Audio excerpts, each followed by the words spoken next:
Hi, everybody. Thank you for joining us for our Tagalog English Feedback Forum. My name is Evelyn Mendez. I am the Program Manager of the Public and Legislative Affairs Division here at the Registrar of Voters Office. We want to welcome you and appreciate your time this afternoon. I did want to mention that we will be recording this meeting, so just so you all know and you're aware. But I would like to turn it over to one of our managers here who will do the welcome and overview. So take it away, Bren. Wonderful. Thanks so much, Evelyn.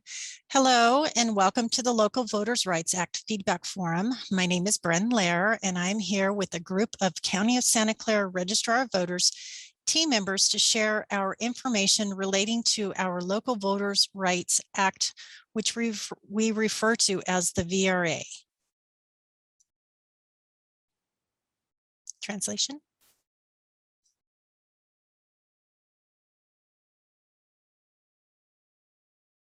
May we get some translation, please?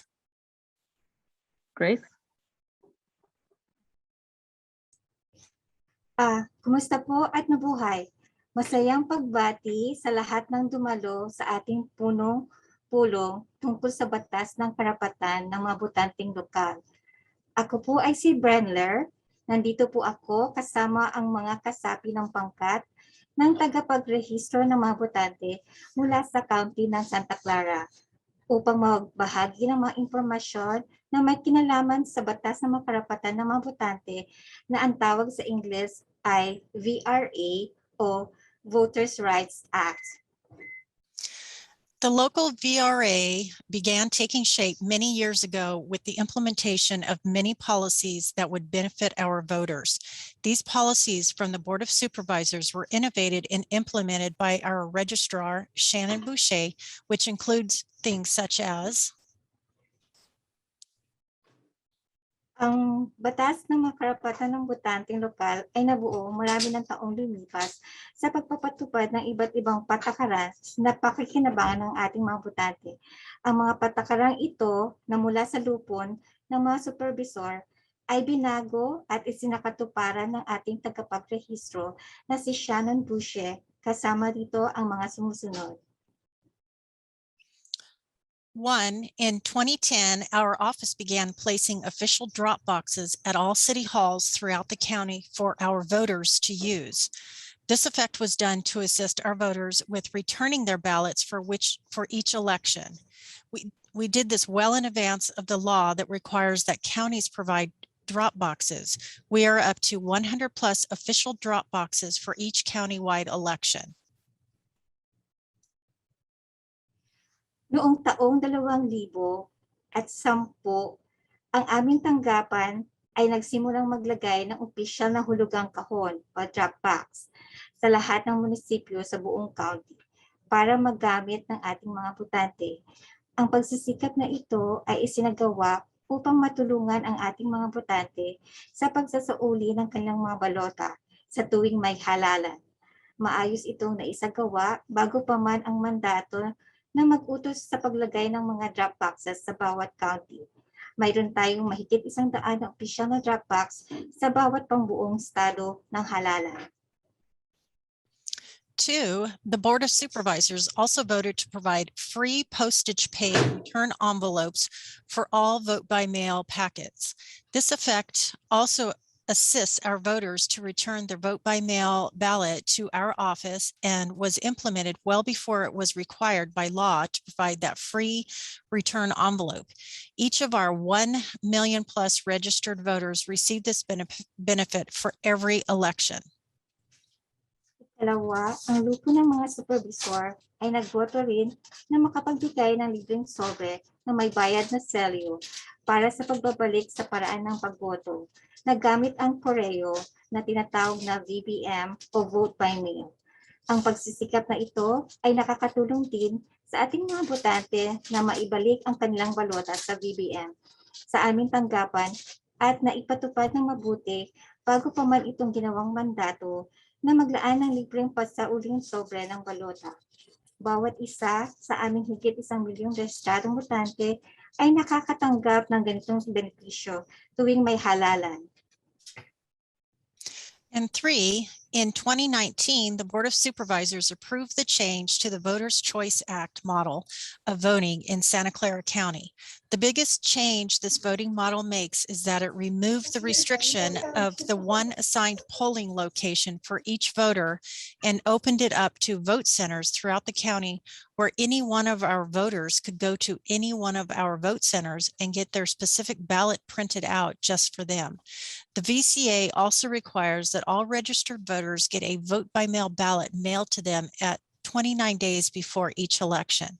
With VCA, our voters have the option of voting by mail or vote in person at any one of our vote centers, which opens 10 days before Election Day through Election Day. Ikatlo, sa taong 2019, inaprubahan ng lupo ng mga supervisor na baguhin ang modelo ng pagboto na nakatala sa batas ng mga karapatan ng mga botante sa County ng Santa Clara. Ang pinakamalaking pagbabago na gawa sa modelong ito ay ang pag-alis sa patakarang naghihigpit sa mga botante na bumoto lamang sa lugar kung saan sila nakatalaga. Sa halip ay may laya na ang bawat botante na makapunta sa alinmang sentro ng pagboto sa buong county at makakalimbag ng tinutukoy na balota para sa kanila. Gayon din, ang VCA ay nagmamando na ang bawat rehistradong botante ay makakatanggap ng balota sa pagboto sa pamamagitan ng koreo 29 na araw bago pa man ang actual na halalan. Sa pamamagitan ng batas na ito, ang bawat botante ay may opsyon na bumoto sa pamamagitan ng koreo o kaya bumoto ng personal sa alinmang sentro ng pagboto na magbubukas 10 araw bago ang araw ng halalan hanggang sa araw ng halalan. Our current voter engagement plan includes information on topics which are included in our local VRA toolkit. Those include information related to pre-registration for use, ages 16 or 17, information for those formerly incarcerated, information for voters without a fixed residential address, and emergency ballot delivery program. Aming kasalukuyang plano sa pakikipag-ugnayan sa mga botante o voter engagement plan ay naglalaman ng mga impormasyon sa mga paksa na kasama sa aming lokal na VRA toolkit. Kalakip dito ang mga impormasyon na may kinalaman sa mga sumusunod.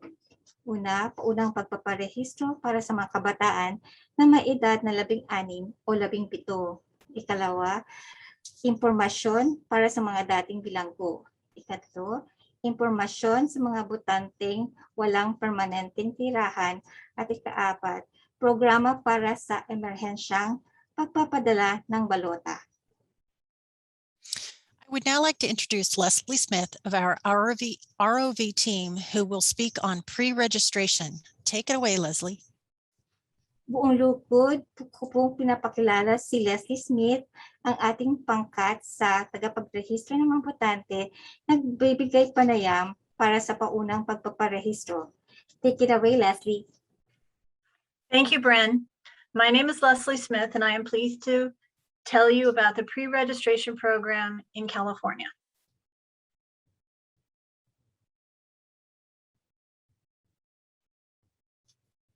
Okay. Translation. Maraming salamat, Bren. Ako ay si Leslie Smith. Nagagalak akong sabihin sa inyo ang programa ng paunang pagrehistro dito sa California. In our state, eligible youth may pre-register to vote once they turn 16 or 17 years old. Once a pre-registered youth turns 18, their registration is automatically activated. Sa ating estado, sa California, ang nararapat na kabataan ay maaaring maunang magparehistro upang bumoto kapag sila ay 16 o 17 taong gulang. Kapag itong kabataan na maunang nagparehistro ay naging 18 taong gulang, ang kanyang pagrehistro ay pakusang pinagpagana. Over 7,000 of our pre-registered citizens turned 18 last year in time for the November 2020 presidential general election.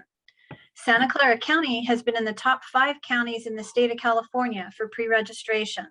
We have very active youth. Noong huling taon, lampas 7,000 ng ating mga kabataang mamamayan na naunang nagparehistro ay naging 18 taong gulang at tama sa tiyempo para sa pangkalahatang halalang pampangulo ng 2020. Ang Santa Clara County ay palagi nasa naunang 5 county sa California para sa maunang pagrehistro. Meron tayong mga aktibong kabataan. Our office has a new birthday card program where someone may request a birthday card for someone they know turning 16 or 17. The pre-registration birthday cards have a QR code that links to our website where the recipient may pre-register to vote. Ang aming opisina ay may bagong programa na tinatawag na card sa kaarawan o birthday card, kung saan ang isang tao ay maaring humiling ng card sa kaarawan para sa isang kabataan na alam nilang magiging 16 na taong gulang o 17 taong gulang. Ang mga card sa kaarawan o birthday cards para sa mga naunang nagparehistro ay mayroong QR code na siyang uugnay sa aming website kung saan yung tumanggap ng card ay maaring maunang magparehistro upang bumoto. There are several ways to pre-register to vote. High schools have a supply of voter registration cards on campus. Registration may be done online at www.registertovote.ca.gov, or a voter registration card may be requested from the Registrar of Voters by calling 408-299-VOTE, VOTE, or by going to our website at www.sccvote.org. May mga iba't ibang paraan sa paunang pagparehistro upang bumoto. Una, ang mga matataas na paaralan o high schools ay may supply ng mga card na pagpaparehistro ng botante or voter registration card sa kanilang campus. Pangalawa, ang pagrehistro ay maaaring gawin online sa www.registertovote.ca.gov. Pangatlo, ang card ng pagpaparehistro ng botante ay maaaring hilingin sa Registrar of Voters sa pagtawag sa amin sa numerong 408-299-8683 o kaya pumunta sa aming website sa www.sccvote.org. Please help us spread the word to any citizen you know turning 16 or 17 and help us celebrate our future voters. I would like to now introduce Ralph of our voter registration team, of our Registrar of Voters team, who will speak to you about how to help voters without a fixed address. Humihiling kami ng tulong nyo para ipakalat itong programa namin sa sinumang mamamayan na magiging 16 na taong gulang o 17 taong gulang. Tumulong po kayo na ipagdiwang ang ating panghinaharap ng mga botante. Nais ko pong ipakilala sa inyo si Ralph, ng aming miyembro ng aming ROV team na magsasalita tungkol sa mga botanteng walang permanenteng tirahan. Thanks, Leslie. One of the more common questions that we get in the office, especially as we get closer to the elections, is whether someone who is unhoused or who lacks a fixed residential address can still vote. And the answer to that question is yes, absolutely. You do not lose your right to vote simply because you are unhoused or lack a fixed residential address. Salamat, Leslie.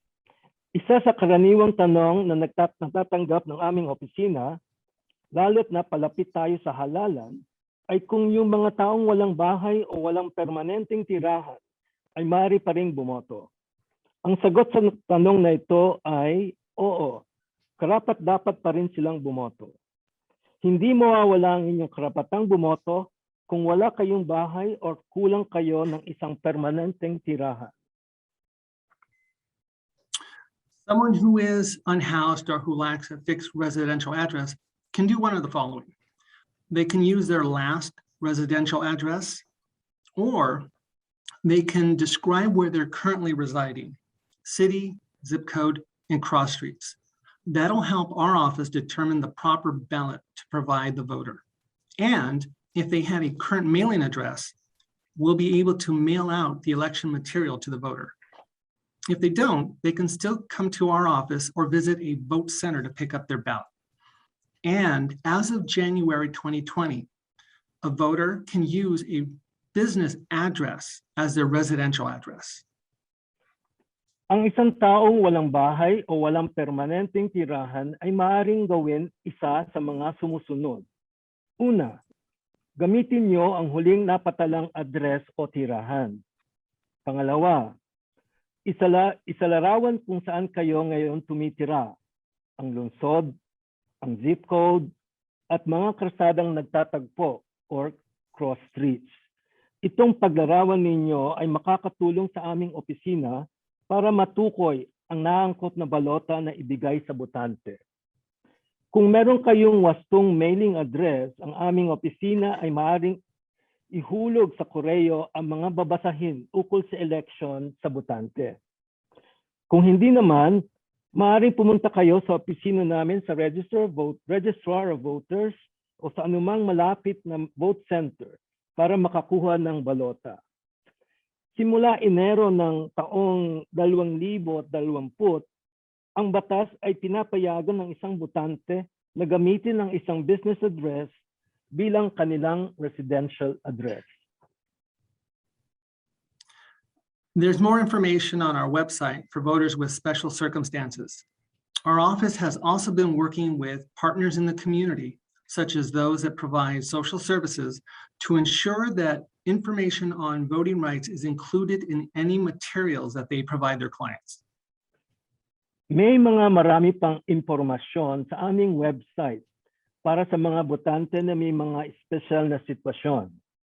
Dagdag pa dito, ang aming opisina ay nagtutulungan sa aming kapanalig sa pamayanan katulad ng mga nagbibigay ng serbisyong panlipunan para siguraduhin ang impormasyon sa pagboto ay kasama sa mga materyales na kanilang ibinibigay sa kanilang tinutulungan.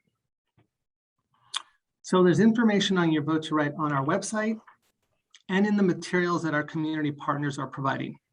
And of course, the Registrar of Voters Office is more than happy to answer any questions that you may have.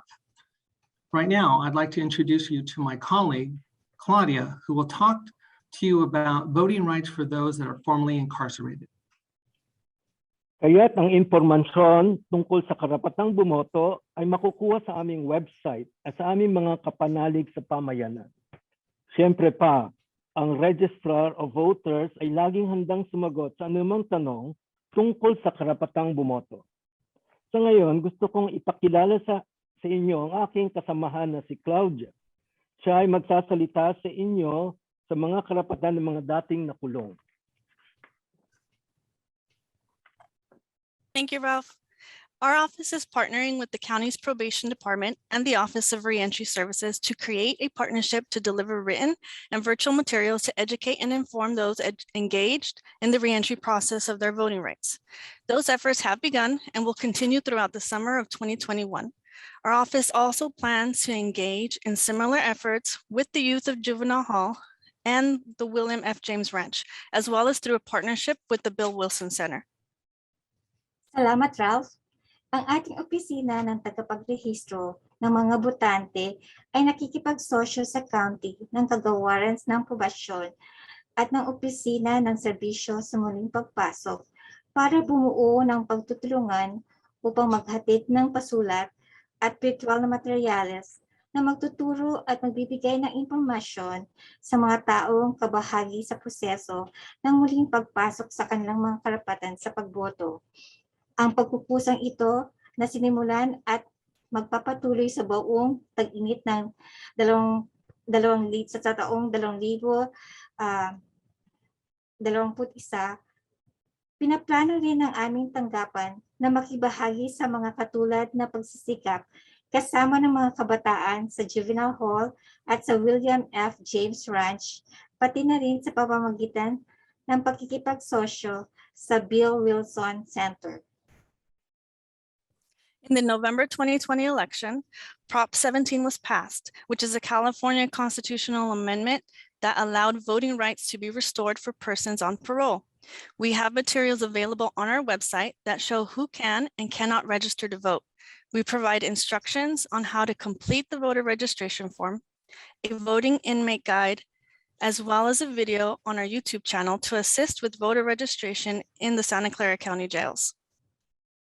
Noong halalan sa ika-3 ng Nobyembre, taong 2020, na ipasa ang panukalang 17 sa susog pang-konstitusyonal ng California na nagpapapayag muli sa pagboto ng mga mamamayang nakaparol na may mga materials kami na maaaring matingnan mula sa website na nagsasadya sa sinumang maaaring bumoto o hindi. Agnalaan kami ng mga tagubilin sa kung paano makumpleto ang voter registration form, ganun din ang gabay para sa mga botanteng nakakulong, maging ang video sa aming channel sa YouTube na gumagabay sa pagre-rehistro ng mga botanteng nasa mga kulungan ng county ng Santa Clara.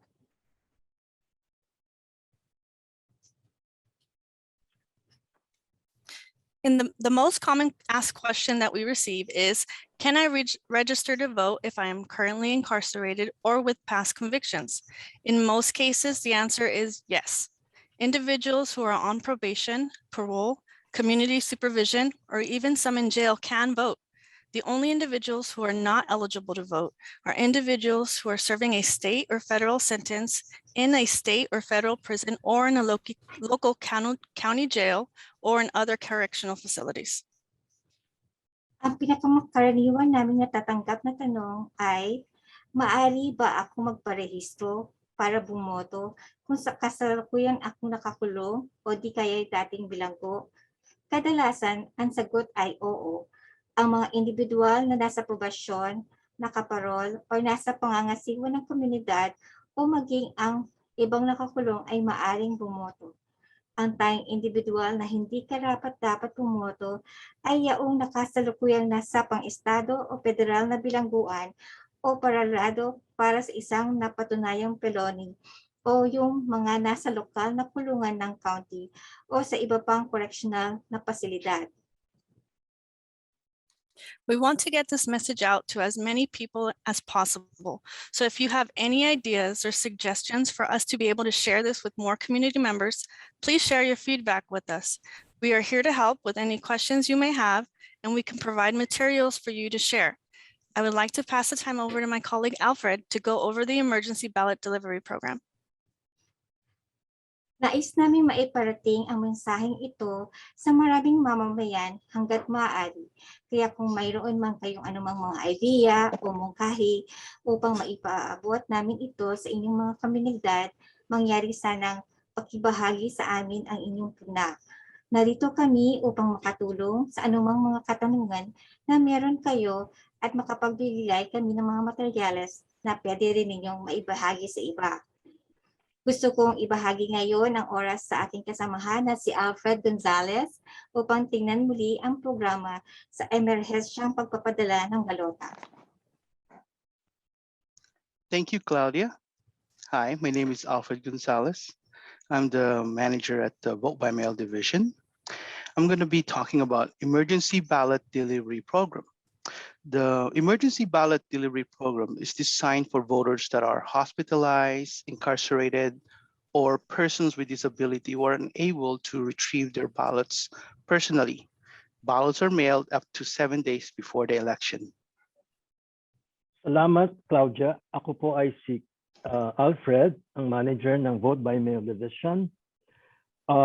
Magsasalita tungkol sa emerhensyang pagpapadala ng balota.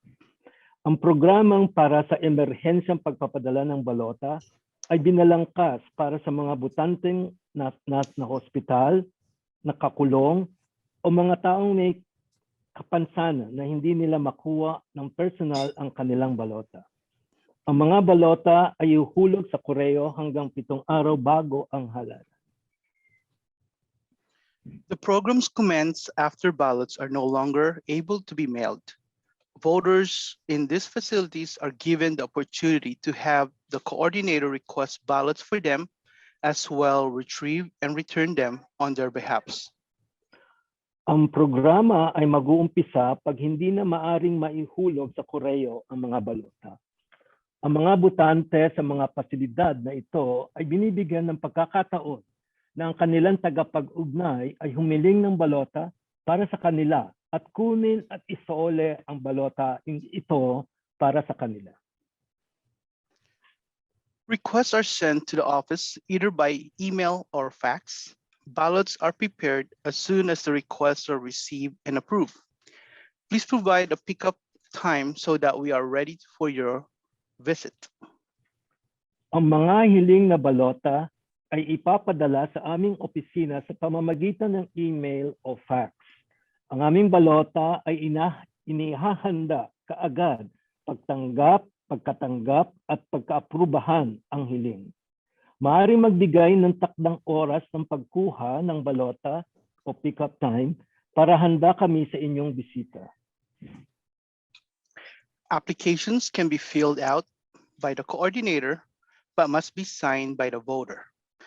Ballots can be dropped off to our office or at the vote center or at this closest drop box no later than 8 p.m. on election night.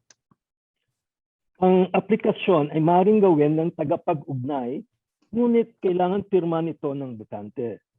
Ang mga balota na matatanggap ay maaaring ihulog sa aming opisina o sa vote center o sa pinakamalapit na drop box hanggang alas 8 ng gabi ng halalan. The program does not include voters that are out of states or away for college or others. They, however, can contact the office for forms and advice when they will be pick up of the voter's ballot.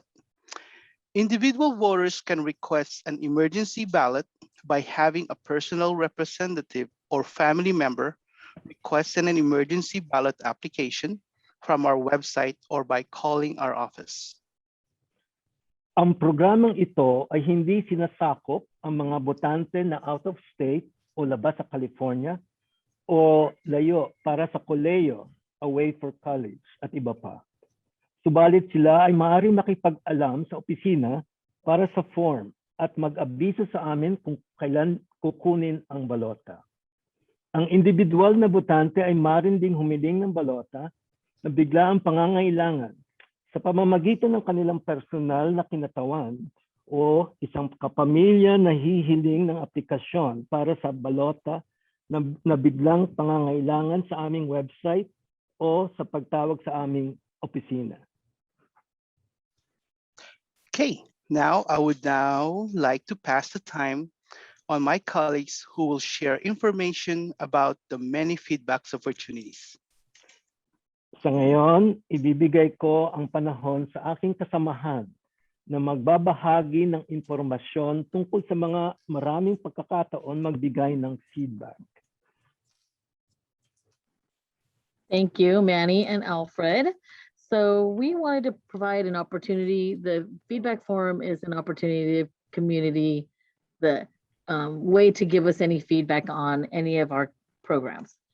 So we do have a feedback forum every Tuesday. They're available, they're bilingual and available in other languages. So we have that opportunity. We have outreach opportunities where we go to different parks and we share a message and hand out information so our voters are informed. Does anyone want to translate that? Elenita?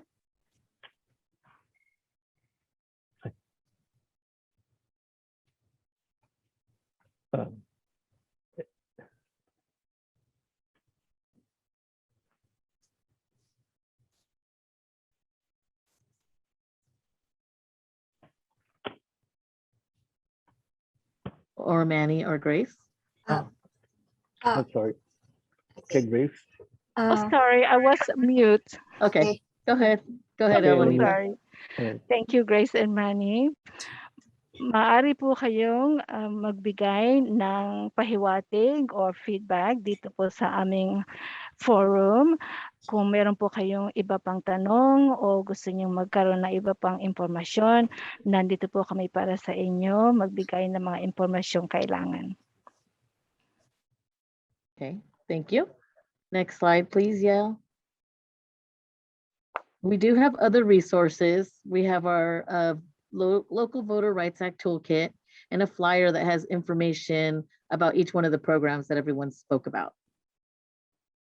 Meron din po rin po kaming mga additional na pamamahagi sa katulad ng toolkit o ang aming po mga flyer o pampleta na meron hong mga impormasyon tungkol sa mga iba't ibang impormasyon or subject na napag-usapan po natin dito sa ating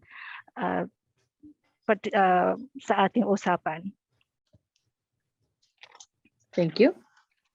So we have different opportunities for voter engagement, like my colleagues also spoke about, but we do have a I voted sticker, and we also have an I voted placard that we could share once people are voting. The sticker is very popular, so everybody gets that with their vote by mail ballot. But yeah, so.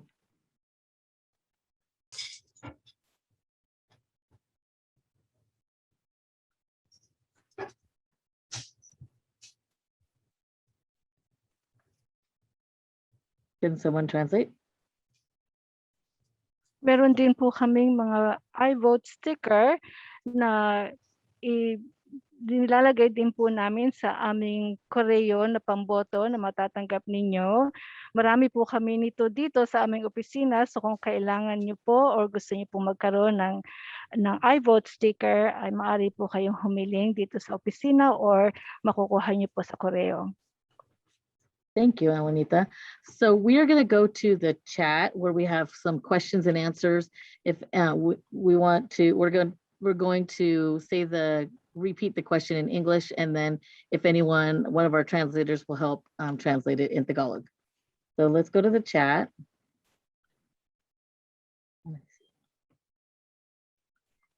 So the first one, we said participants can ask their questions in the chat, and the host will relay the questions to everyone. Grace, can you say that one?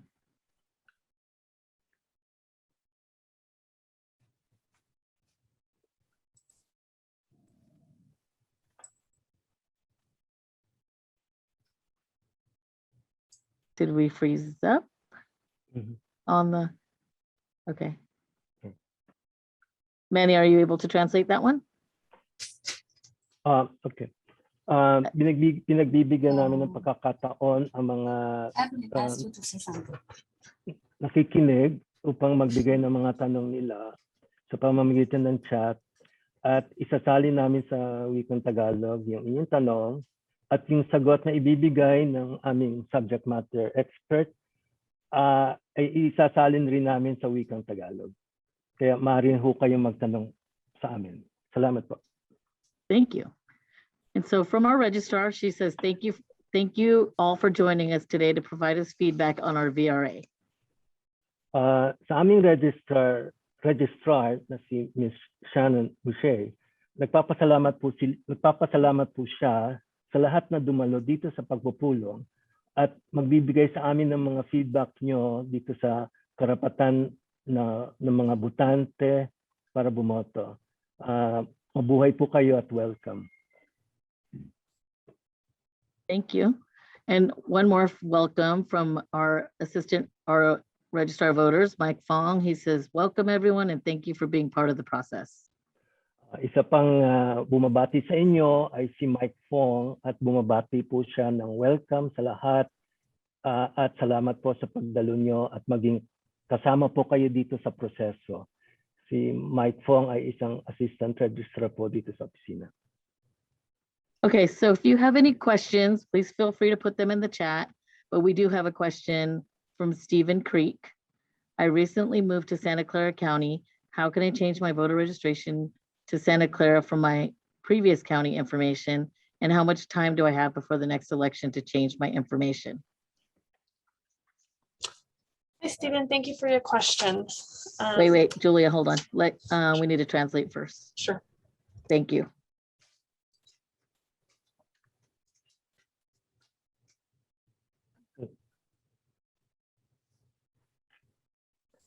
Sa una pong tanong, ang tanong po ni Stephen Creek, kalilipat lang po niya sa County ng Santa Clara.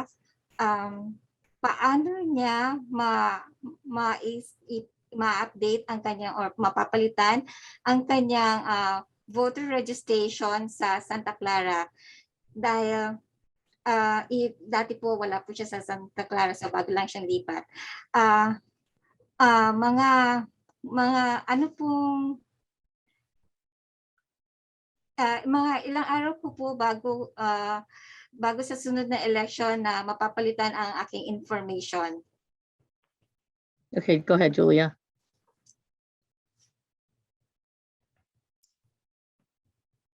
Thank you for your question, Stephen. In order to update your registration from a previous county, you may provide your previous county with your new Santa Clara County address, and they will push your record to Santa Clara County. Or you may also re-register to vote, completing a paper registration form or online at registertovote.ca.gov.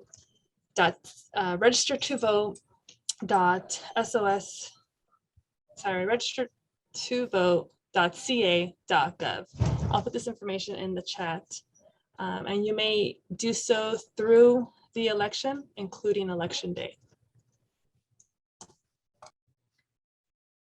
Thank you, Julia. Thank you, Julia. Go ahead, sorry.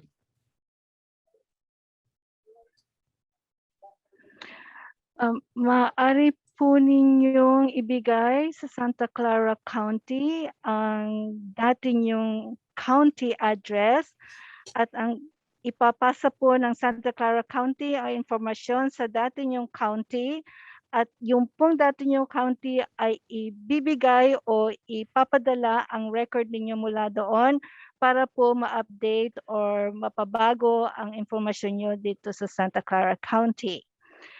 Maaari po kayong magrehistro bago mag-eleksyon or hanggang sa araw ng eleksyon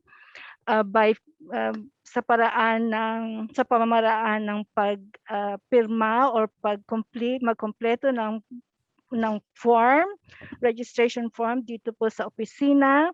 Maaaring kayong pumunta sa Register of Voters Office. Meron pong form dito or pwede po namin ipadala sa inyo sa koreo. At pwede po ninyong kumpletuhin ang form na yon at ipadala dito sa Register of Office or pwede po rin yung i-fill up yung electronic filing sa aming website, registertovote.ca.gov, and ipapadala po ng aming expert ang website link dito po sa chat. Thank you. So we have a follow-up question from Stephen Creek. Thank you for answering. Are there any limits on how many times I can change my voter registration? Salamat sa inyong pagsagot sa tanong ko. Meron bang mga mitaning ba ang kung ilang beses ako maaari magbago ng aking impormasyon sa pagrehistro bilang botante? No, there are no limits as to how many times you can update your voter registration information. Ang sagot po doon sa tanong nyo ay hindi. Wala pong taning ang inyong kung ilang beses kayo mag-update sa inyong pagrehistro ng impormasyon bilang isang botante. Wala po silang taning. Thank you. Are there any other questions that anyone has? Feel free to send them to us in the chat. And we have one from Jojo. My mom is in the Philippines. How can she vote? Katanungan galing kang Jojo. Ang tanong niya ay, ang nanay ko ay nasa Pilipinas. Paano siya makakaboto?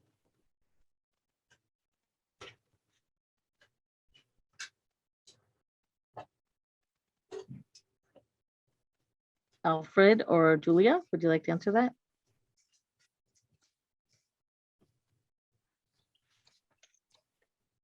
So the question is, my mom is in the Philippines. How can she vote? Your mother can actually vote all we need to know is the address of in the Philippines where she'll be residing, and she needs to inform our office for this process. And then hopefully we have enough time to mail it back. Or we have the RIBBM. It's a remote accessible vote by mail that's available in our website. So all she needs to do is just go to the website, and it's available 29 days before election. She can actually use that process. It's designed for voters with who are disability, or voters who are military or overseas voter. It's permitted for all California that anyone can use RABBM system for the September 14, 2021 for the California gubernatorial recall elections, regardless of if they're with disability or military overseas. And Mike Fong just placed the websites in the chat. Okay. Sa tanong po ni Jojo na ang nanay niya ay sa Pilipinas, kung paano siya makakaboto, makakaboto pa rin ang nanay. Kailangan lang malaman kung saan siya nakatira para mapadala ang impormasyon o balota. Pwede rin siyang bumoto online. Meron kaming website na sa RAVBM na ito ay ma-access remotely. Available po ito 29 days before ng election. Magagamit po ito sa pagproseso ng kanyang pagboto. Pwede rin po itong RAVM, magagamit din po ito sa mga taong, para po sa mga taong may kapansanan, mga miyembro ng militar o yung mga nasa overseas worker. Mandato po na sa buong California na magagamit po itong RAVBM. Thank you, Grace. We have another question from Layla R. What pandemic safety protocols are in place on election day for those choosing to vote in person? Ang tanong mula kay Wait, hold on, Mike. They need to translate the question. Hey, go ahead, sorry. Ang tanong mula kay Leila, anong mga protocol na kaligtasan mula sa pandemic ang mga nakalagay sa or naipapalagay sa ating eleksyon para doon sa mga bumoboto na or gustong bumoto sa na personal pupunta sa lugar ng botohan. Okay, thank you. Go ahead, Mike. Hello, this is Mike.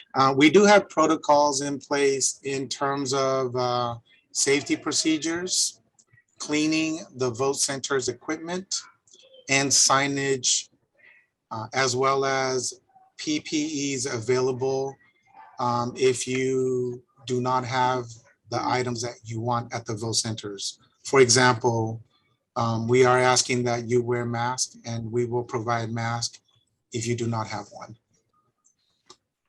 Yun po ay si Mike Fong, siya po ang panguno dito sa aming division. Ang sagot po niya ay meron po kaming maraming mga protocol ng kaligtasan na tungkol po sa pandemic para maiwasan ang mga health issues kung ganun man. Nililinis po namin ang lahat ng mga equipment sa vote center. Doon po sa mga lugar na pupunta kayo para bumoto, lilinisin din po namin ang general area, yung mga lugar na kung saan po nandoon ang mga botante.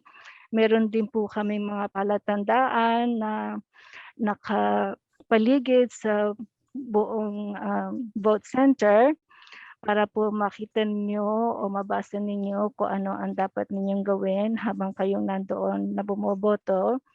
Meron din po kami mga PPE, personal protective equipment, kung kailangan po ninyo, katulad po ng mask na nakikita ninyo ngayon, yan po ay available din sa mga lugar ng botohan para sa mga botante kung gusto po niyong gumamit ng PPE. Itanong lang po ninyo sa mga nandoon na nagtatrabaho sa loob ng lugar ng botohan at kayo po ay tutulungan nila. Salamat po. Thank you. We have another question from Tori. Hi, I was formerly incarcerated, but it has been a difficult process to vote in the past. Can you guys ensure that I will be able to vote for this upcoming election? May tanong si Tori. Ako ay dating nakulong at nahirap yung proseso nung huling panahon para bumoto.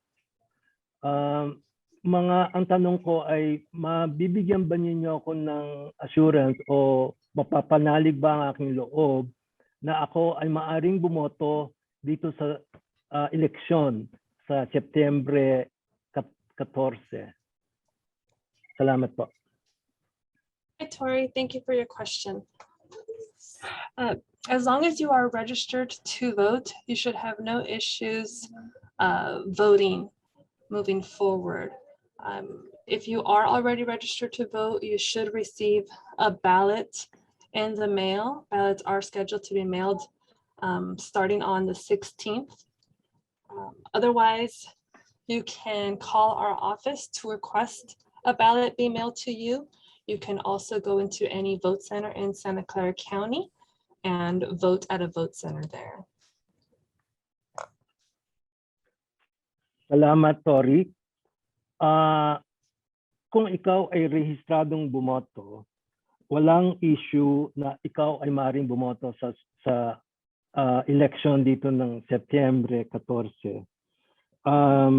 Matatanggap mo dahil ikaw isang rehistradong botante, matatanggap mo ang balota mo sa koreo bago ng itong ika-16 ng Agosto. Ngayon, maaari ka rin pumunta sa aming opisina dito sa Register of Voters para pumiling ng balota o pumunta sa anumang vote center ng Santa Clara County para sa iyong balota. Maraming salamat. Thank you, Manny. Does anyone have any additional questions? We are here to help.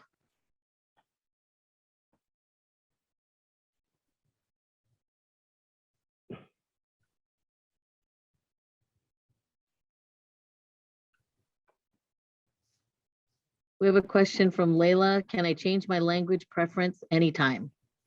Hi, Layla. Ano? Yes. Sorry, go ahead. Tanong mula kay Laila. Ang tanong niya, maaari ko bang palitan ang gusto kong wika anumang oras? Hi, Layla. Yes, you may change your language preference at any time. You may do so by calling our office or by submitting a voter action request form or any other written notification in writing asking us to update your language preference. Ang sagot, Laila, pwede mong palitan ang wika na gusto mo. Kailangan mo lang, maaari kang tumawag sa opisina na mag-request ng wikang gusto mo. Or pwede ka rin magsumite ng form na humihiling ng pagpalit ng gusto mong wika. Thank you, Grace. We have another question from Stephen Creek. What other language of this meeting are being offered?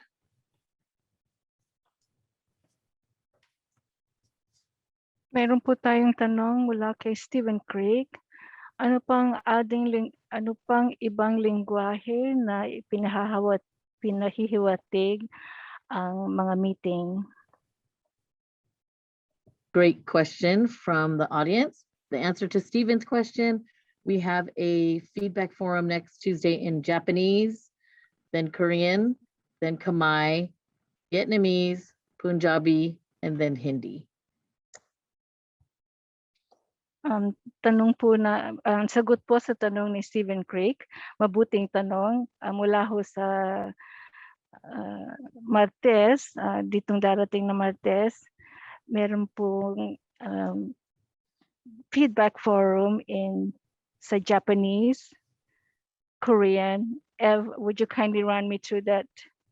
Japanese, Sorry about that. Korean, Khmer, Khmer.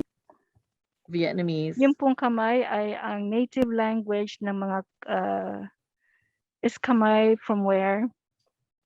Cambodia. Cambodia. Thank you. And Vietnamese po, yan po ang native lengguwahe ng Vietnam. Once again, please. Any other languages? Yeah, I'm sorry, Punjabi and Hindi. Yung pong Punjabi at Hindi ay ino-offer din po dito sa forum natin. Yun po ang native na lengguwahe sa India.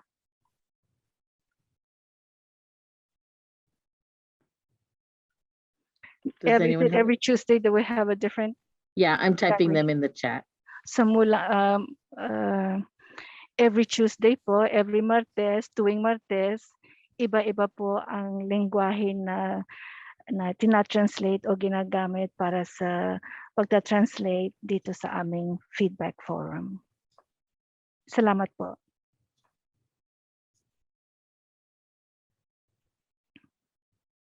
Thank you. Do we have any other questions? We have 3 minutes, so you have 3 minutes to ask more questions. I want to add something. This is Liz with the Registrar of Voters. I wanted to add for any voter that chooses a language, let's say you want to request your materials in Tagalog, you receive, our ballot is bilingual, so your ballot will be English Tagalog. And if you request your language is like the Tagalog language, you also will receive an English guide, the County Voter Information Guide, and then you'll receive a Tagalog guide. So you always keep also receiving the English. So I just wanted to let you know. Thank you. Gusto ko lang idagdag na paghihingi kayo ng balota ng ibang wika, kasama dun sa balota ng ibang wika ay yung gabay kung paano bumoto na nasa Ingles. So palagi silang magkasama, yung Ingles at yung wikang hinihiling nyo sa Register of Voters. Salamat po. Okay, so if you missed your opportunity to ask any questions through this feedback, we do also have an email, voterschoice@rov.scc.gov.org. You could send your questions to that email. You can also fill out our online survey that has some questions and feedback, an opportunity for feedback. We have a comment box on our webpage, and you can always go to our webpage, sccvote.org/VRA.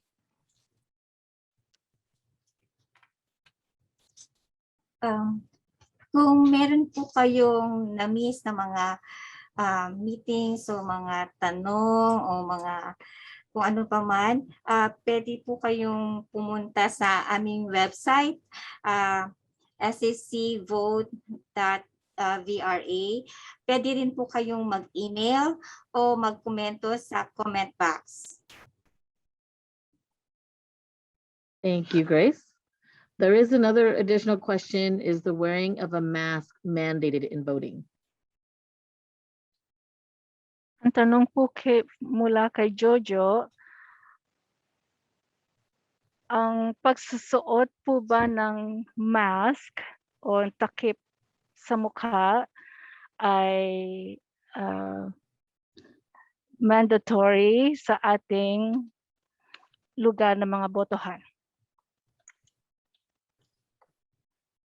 Or yun po ba ang utos ng ating opisina para sa mga bumoboto sa lugar ng mga botohan? Thank you. Mike? Hi, Jojo. This is Mike. At this time, under the county policy, there is not a mandate to wear a mask. However, we strongly encourage that you wear a mask when you get to the vote center. If you do not have a mask, we will happily provide you one. Ang sagot po ay mula kay Mike Fong. Ang sabi po niya ay ang pagsusuot po ng mask sa kasalukuyan ay hindi ho mandatory, pero i-encourage ho namin kayong mga botante na magsuot ng mask kung kayo po ay pupunta sa lugar ng botohan para po sa inyong kalisagan. At kung wala po kayong mask ay kami po ay more than happy na magbigay ng mask para sa inyong paggamit. Salamat po sa tanong. Jojo, one more thing. This requirement or mandate or strongly encourage may change as counties, a health official also change policies, for each county. Thank you. So meron pa po siyang idinagdag sa kanyang sagot na sa kasalukuyan hindi ho tayo minamandate na magsuot ng mask, pero kung may iba po ang patakaran sa public health ng ating county, maaari po namin i-adjust o ibahin ang ibibigay naming instruction sa mga botante sa pagsusuot ng mask. Salamat po sa tanong.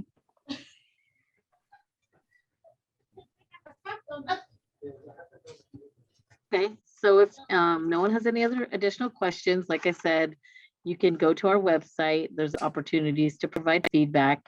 We really appreciate all of you joining us during your lunch hour. Have a great lunch, and thank you so much for participating. We truly appreciate it. Kung wala na kayong ibang katangunan, maaari na pumunta kayo sa aming website tungkol sa mga impormasyon, at kami po ay nagagalak at nagpapasalamat sa inyo sa pagdalaw dito sa aming forum kahit ito ay tanghalian, oras ng tanghalian. Salamat po. Salamat po. Thank you, everybody. Thank you, Ev.